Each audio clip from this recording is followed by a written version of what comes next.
I texted my former boss last night, who is a Cleveland Browns fan, and just wished him luck in this game. But I fully acknowledge the fact that if Cleveland had won today, I probably would not have talked to him for another 3 months or so. But Pittsburgh, 28-14 win at home against the Cleveland Browns to close out the season. 9-8, they finished with a winning record, which of course means, as you know, Mike Tomlin's now still never had a losing record in his NFL career as a head coach. Unfortunately, we don't make the playoffs out of this. We had a shot. We needed the Jets, who were starting Joe Flacco, to beat the Miami Dolphins, who were starting Skylar Thompson.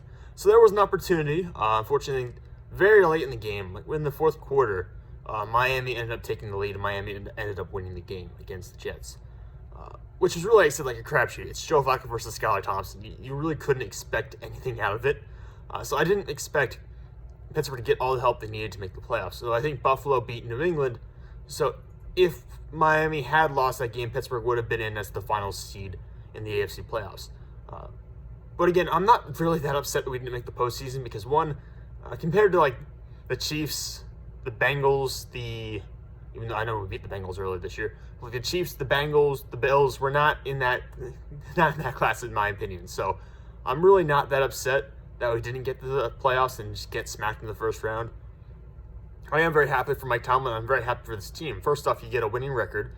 Second off, against revenge against the Cleveland Browns for the loss earlier this year when they had Jacoby Brissett, who actually probably played better in that game than Deshaun Watson did in this game. And third, I think this is just a really nice way to continue.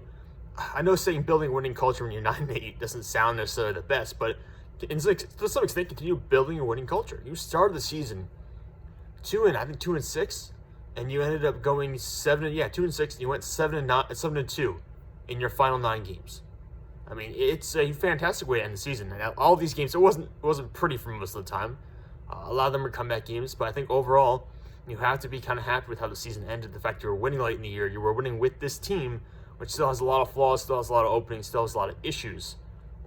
And I think you have to go ahead and go down with the list of check marks. Like Najee Harris showed a lot more later in this year than he did at the start of the season. Kenny Pickett made some improvements. Granted, he's still his vision is still not great in my opinion. He still misses some open throws in terms of like guys who are wide open downfield. He just doesn't see them. His accuracy still needs to improve in my opinion, but his decision making to some extent has improved. He's not making the ridiculous turnovers he had, like say against Miami earlier this year when he had 3 interceptions. He's not making those kind of mistakes anymore. And he's also been very clutch. Like he's come up big for us now and late in a couple of games, as well as coming up on big downs and making big time throws. So I really do appreciate some of the development Kenny Pickett has made in terms of being more of a, I'll call it a calm passer to an extent that he's not making the erratic throws, and he's also coming up clutch in big moments. Do I think he's still, I wouldn't call him a top 20 quarterback in the NFL. Let's put it that way. I would not call him top 20 at this point, but the arrow's pointing up for him. I think there was some significant development for him late in the year. George Pickens has been everything we could have hoped for when we took him. He's been fantastic. He's come out with those big-time plays every game at this point. Connor Heyward showed something very late in this game, so maybe we'll get him more involved next year. Even like Jalen Warren, like UDFA, or I think he was a UDFA, right? Now a 6th-round pick. Yeah, getting him out of Oklahoma State after he was fantastic in his final year of college, by the way. But getting him to come in and be a change of pace back. I mean, he's better than some of the guys we've drafted over the years. He's better than a Benny Snell or an Anthony McFarland, and we didn't even have to draft him. We don't even have to pay him that much. And then Pat Freiermuth coming out and transitioning into being a top 10 tight end in the NFL is another big thing for us. So we've had a couple guys break out this year, a couple guys kind of stabilize their careers as well. And then defensively, Minkah Fitzpatrick, the bald magnet, Alex Highsmith having the best year of his career, a breakout season. He had 2.5 sacks in this game.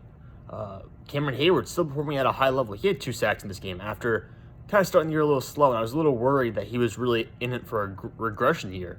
But now he might actually be an all-pro. Like, he legitimately has been fantastic down the stretch this year. He's one of the 5 best defensive tackles in the NFL, in my opinion, one of the best 4. But we'll see whether he gets the all-pro votes or not this year, because I know there's a push for some of the younger guys like Quentin Williams, Jeffrey Simmons to get more votes. TJ Watt showed a little bit more, showed he's more healthy down the year than he was at the start of the season. Obviously got hurt, came back, wasn't really himself, looked a little bit better down the stretch here. Hopefully he'll be fully healthy next season. So overall, I'm pretty happy with how we closed this year out. Again, not a great start to the year, not a great middle of the year per se, but down the stretch here, the last 9 games, I'm very happy with everything this team showed. I think the coaching staff has proven that they're deserving of more time as well with this young group, especially on offense, more time to develop these guys. I think they know They need to get a new offensive coordinator, a real offensive coordinator, and get rid of Matt Canada. And we know that's got to be a primary directive for them this offseason.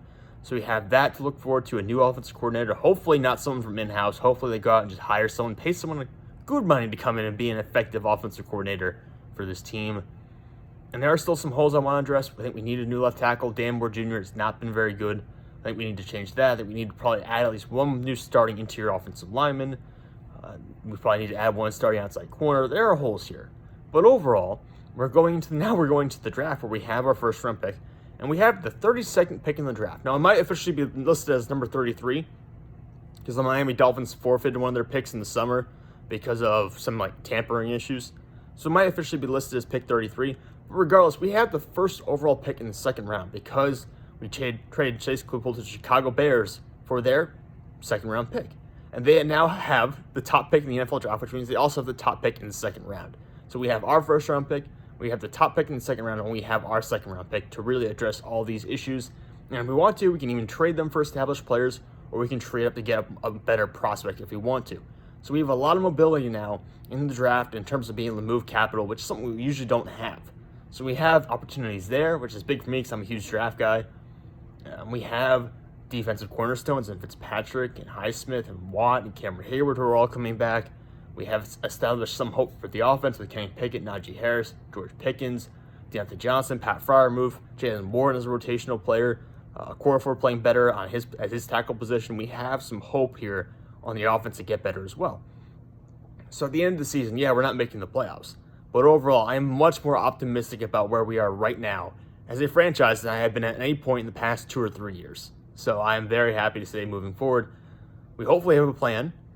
And hopefully that plan starts to getting a new offensive coordinator. But I am very happy with where we're sitting right now. And this is probably the best way we could have closed out the season.